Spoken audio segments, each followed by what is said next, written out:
জীবনে শুনেছেন পাকা আম দিয়ে অমলেট?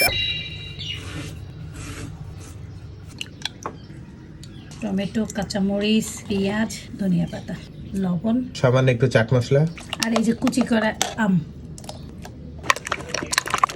বাটার। সুন্দর করে উল্টায় নিয়ে হালকা হিট করে উপরে আমের টুকরাগুলো দিয়ে দিতে হবে। একটু টমেটো, চিজ, এর উপরে একটু নুডলসের মশলা আমরা দিয়ে অ্যাড করে দিচ্ছি। দেখতে কি সুন্দর হয়েছে, দেখেন কালারফুল। পরিবারের সবাই একটা বানায়, কেটে কেটে খাবেন, ইনশাল্লাহ সবার ভালো লাগবে।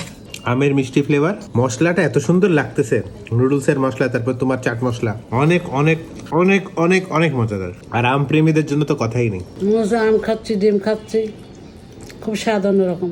আমের সাথে ডিম সুন্দর যায়, ভালো লাগবে। মিষ্টি, আমটা মিষ্টি, তারপর মশলার ঘ্রাণটা সুন্দর বানাইছে, ভালো লাগতেছে।